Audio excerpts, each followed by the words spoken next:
Hi guys, hope you're well. Okay, so I'm going to just quickly go through this, well, half and three quarters of this page with you very briefly, because I want you to do these think tanks before we move on to the dual nature of electromagnetic radiation. So I hope you have watched the video. The video just shows you exactly what electromagnetic radiation is. So here the electromagnetic radiation is caused by accelerating charged particles or charges. Okay, so and they don't need a medium. I think you can just find the definition for that. And then, for example, we have light, X-rays, gamma rays, whatever. Okay, so basically what it is, it's charged particles accelerate. Okay, they change speed. Remember, acceleration means change of speed, going faster or going slower. Therefore, that changes the magnetic field around them, which changes the electric field, which then changes the magnetic field, which then changes the electric field, which then changes the magnetic field, and so on and so on and so on. So therefore, it can travel long distances and does not need a medium. They have a magnetic field and an electric field which oscillate, so go up and down, perpendicularly to each other. If it does travel through matter, it interacts with the matter in different ways, which can cause harm. So girls, X-rays, gamma rays, UV rays, they can all cause harm. We know that they can. I'll talk about it just now. So here you can see a diagram. So this is what they're saying. Here's an electric field. In an electric field, they can, the electric field increases, decreases, goes the other way. Increases, decreases, goes the other way. Okay, so they're going like that. And then you can see on the other axis in a different plane, so they're basically doing that. So one is going like that, and one is going like that. They're acting, oh, sorry, this way. So it's going up and down like that. Oh no, is that right? Yes, it's going up and down like that, and then the other one's going like that. You can't do that. Try do that with the same time. Okay, so there are our two waves. So an electromagnetic radiation consists of two types of waves. We have an electric field that oscillates and a magnetic field that oscillates, and they interact with each other. When the one works, then the other one gets changes as well. So what is the spectrum? Now, I want you to be aware that my spectrum is going to start with the biggest wavelength. Sometimes they start with the smallest wavelength, but I'm going to talk you through how to recognize it. So we're going to look at radio waves, microwaves. Yes, it's the radiation that is used in the microwave oven. Okay, infrared, visible light, UV, X-ray, and gamma. Now you can see here the wavelengths get smaller and smaller and smaller and smaller. Okay, here they even show you a value, 10 to the power of 3. That's 1,000 meters. Okay, going down, down, down, down, down, down, down. So we have 10 to the power of minus 12.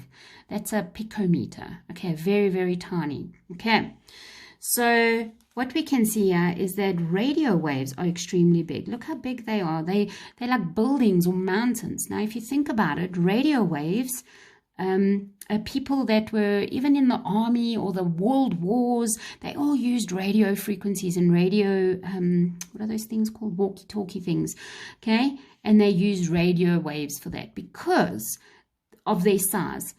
Very few things interfere with it other than other radio waves. But they can travel very far distances, and so they can travel over mountains. And so radio waves can really be good when you need to communicate a long way away. Right, then we get a little bit smaller to microwaves. Now here it shows a honeybee, the size of about a honeybee. I know that if you put an ant, look, I haven't done this, but you can put an ant in a microwave and it won't die, it won't get killed because the microwaves are too big. It won't go through the ant, it's just too small. Then we start looking at infrared. Okay, now infrared is heat.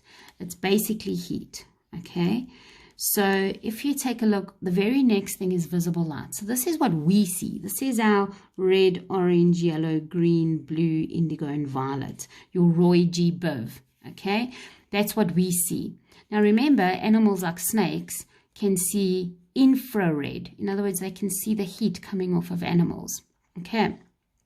And you can see how it's getting smaller. Now we're looking at unicellular organisms, protozoa. I don't know if you've done that in life science yet. Okay, so we're looking at unicellular organisms. That's how small these are going now. To UV. Now we know UV. This is when they start getting dangerous, okay, and harmful. We can see visible light, Roy G, we have no problem. The UV starts to what? They're about the size of molecules, and this can penetrate or go through our skin. All right, we know that we can get skin cancer because it will go through and then it interacts with our skin. Think about it. It's magnetic fields and electric fields going through your skin, and so it can interfere with your DNA, and that's when you can get things like skin cancer. Okay, look how small those wavelengths are getting. X-rays, all right, we know that it can go through flesh. It can't go through bones. Remember, it gets reflected off of bones. That's why you can take a picture of bones. But it's about the size of atoms, and it starts getting really, really small, but it can interfere with our organs because it can now go through organs and flesh. All right, and then we've got our gamma rays. Now this is where you get something called radiation or radiation poisoning, okay, and that goes through everything, moves completely through us. Okay, moves completely through us, and so it's extremely dangerous because I don't know if you guys watched that Chernobyl. I think we spoke about it, and it shows just people being in the area that it would go through their skins and their bones, and they would just die. The linings of their blood vessels just ripped, and they would die, and that's very dangerous. So I want you to remember that next to violet, okay, would be ultraviolet. Come on, makes sense. Next to red would mean there's infrared. Okay, makes sense.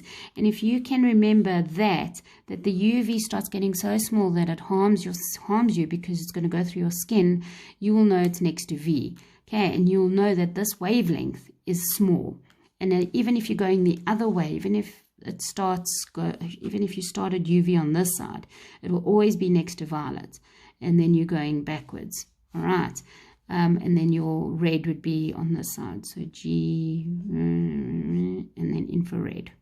Okay, so even if it's going that way, always remember ultraviolet and violet go together, and infrared and red go together, and ultraviolet's the harmful one, so it must be small, so everything else must be bigger. Okay, in terms of wavelength. Now, remember when we did this, we said wavelength and frequency are inversely proportional. So the bigger the wavelength, so here we got a big wavelength, and that means the smaller the frequency. Look here, the frequency here is 10 to the power of 4. Okay, 10 to the power of 4. Sorry, another one. Frequency. Whereas here, it's 10 to the power of 20. 1, 2, 3, 4, 5, 6, 7, 8, 9, 10, 11, 12, 13, 14, 17, 18, 19, 20. Okay, round about there. You can see how big the frequency is, but look how small the wavelength is.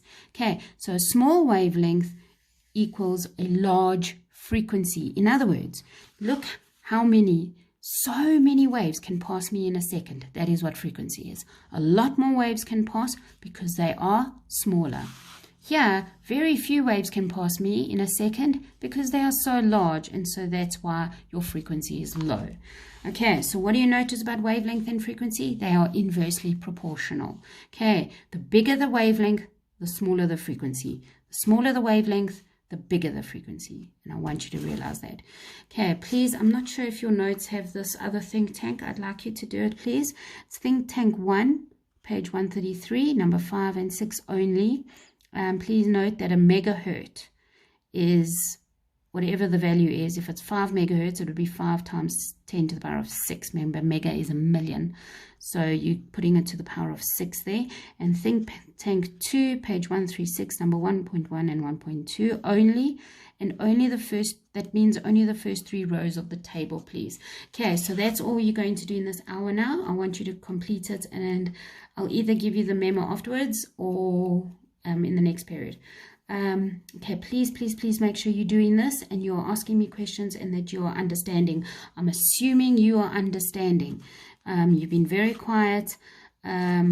Please don't, if we get back to school eventually and you say you have had absolutely no idea what was going on, because I'm going to be very cross with you then.